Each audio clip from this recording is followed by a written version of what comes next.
business owner. I'd like to learn a little bit more of what you may do for us, since the administration kind of demonizes business as well as has really done not much for small business. We're a country that feels there's an American dream if we want to go and get it.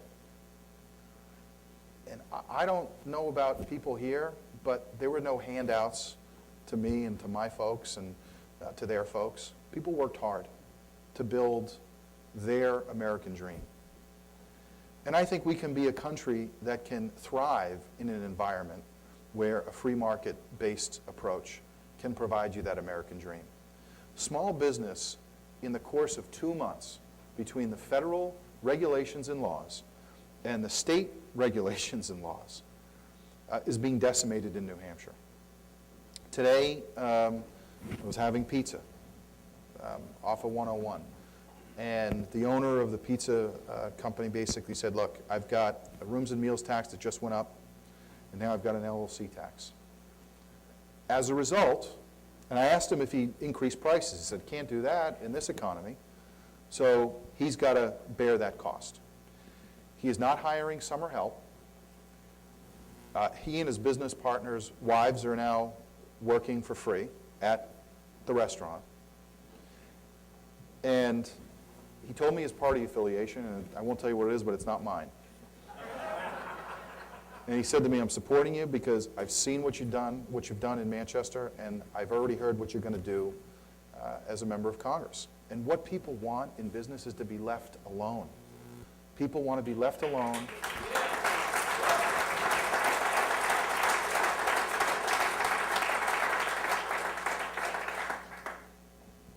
The regulation requirements today to start a business or close a business, God forbid you're in a position where you have to close your business, the regulation that you are under is tremendous. Small business is the backbone of New Hampshire. 95, 96% of it is small business, New Hampshire. And I'd like to keep it that way. I think that there's something great about the ingenuity and the environment that you have where small business can be created.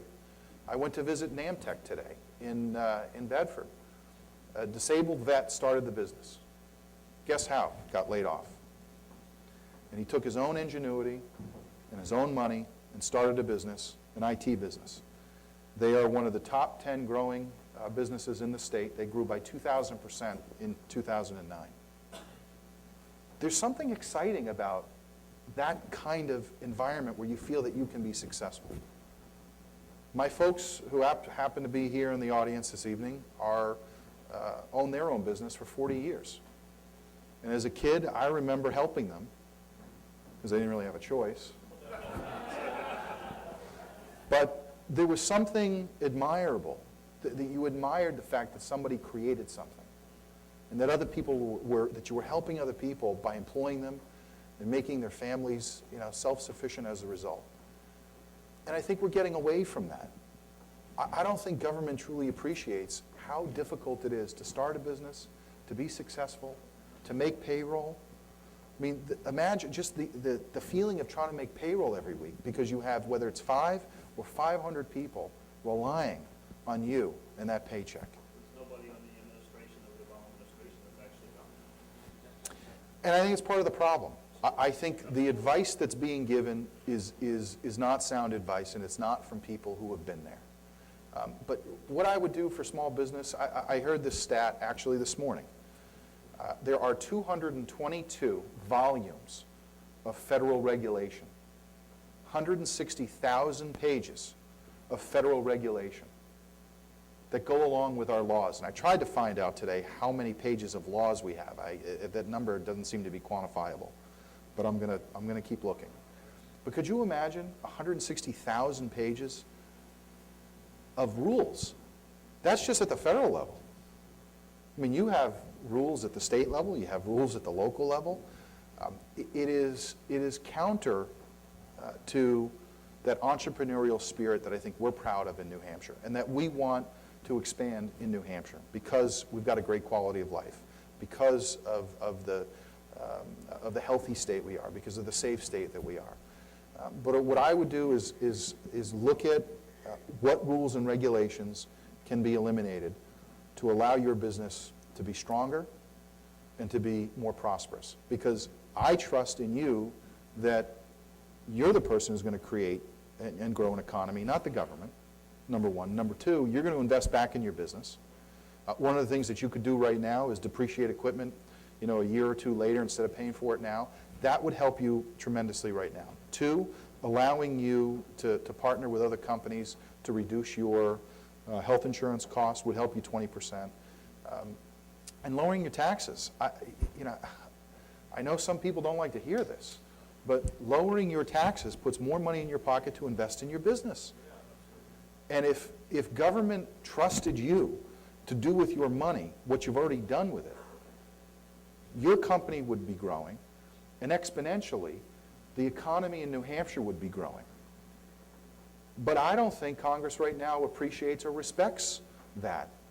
They're looking at, increasing federal taxes. We're already seeing the increase in the LLC tax in the state, and just taking, $30 million out of the economy as an estimate, which is going to move into the, if you change from an LLC to a DBA, they're going to hit you up for that. It's nothing more than an income tax. I mean, call it what it is, be honest. And if you support it, fine. But tell the people in New Hampshire and the business owners why you support it. Because I can tell you, I am not meeting business owners who are coming to me and say, I wish the state of New Hampshire took more of my money away. I am not meeting business owners who say, I got a great idea. Tax me more. I got to tell you, and I talk with Republicans, I talk with Democrats, I am not hearing business owners saying, I'm not paying enough in taxes. And I think that government needs to learn.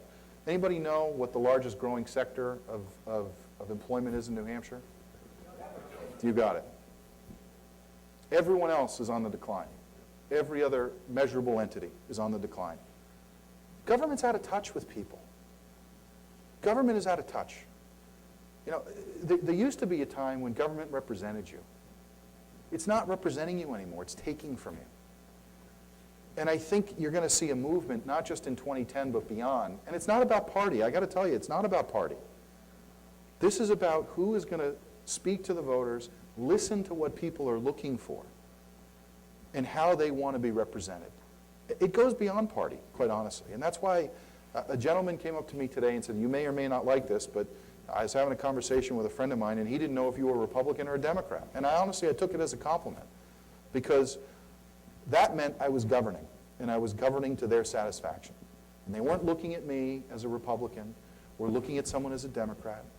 They were looking at somebody who had solutions, who had ideas, and who tried to do the very best they could. That's what this country was founded on. And that's what this country needs to get back to. And that's why there are so many good people who are running for office, who are engaged, who are willing to make the sacrifice. And that's in part what I'm doing. And I hope that I have that opportunity to serve each and every one of you.